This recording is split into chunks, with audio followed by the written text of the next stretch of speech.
You ever find yourself grieving the person you thought you would become?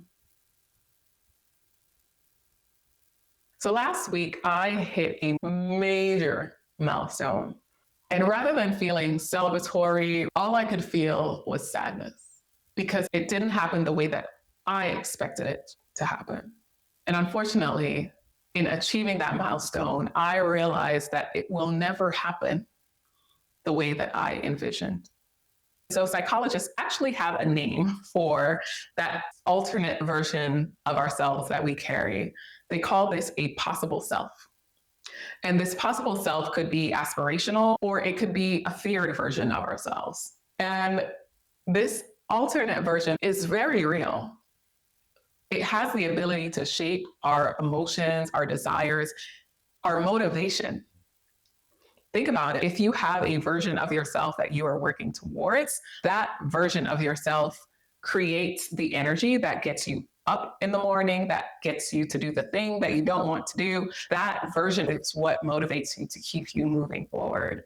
And when that version of yourself is no longer available, it hurts.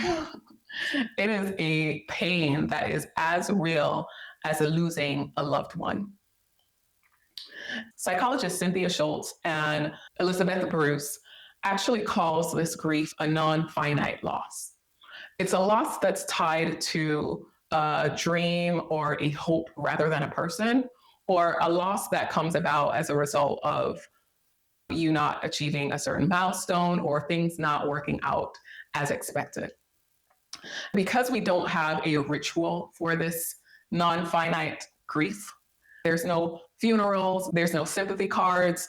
We really don't have a way to process and work through this grief. Instead, what they advocate for is you have to learn to live alongside this grief. Unfortunately, this grief, because of its intangible nature, doesn't really get resolved. There was a study that was done of divorced women, and they were asked to contrast the person that they thought they would be when they were married with the person that they actually became once they were divorced. And unsurprisingly, the women who were tied to the versions of themselves that they thought they would become, they demonstrated lower levels of well-being. And inversely, the women who were fixated on the found version of themselves, that is the version of themselves that they evolved into, those were the ones that exhibited higher levels of well-being. And the paper also provides a very interesting perspective on how we define psychological maturity. It goes on to say that psychological maturity, at least the women that demonstrated high levels of it, they weren't the ones that moved on the fastest or moved on and never looked back.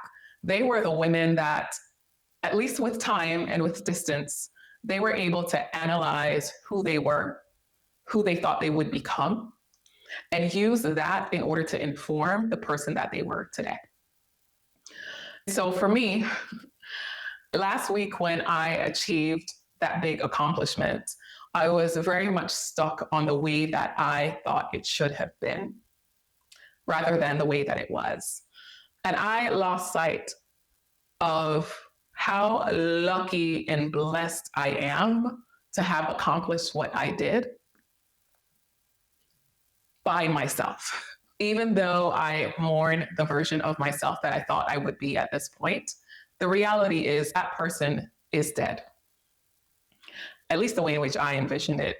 And I don't know really what to do with it other than to find a way to live alongside it and hope that with time and with new experiences that I can focus on the found version of myself rather than the person that was lost.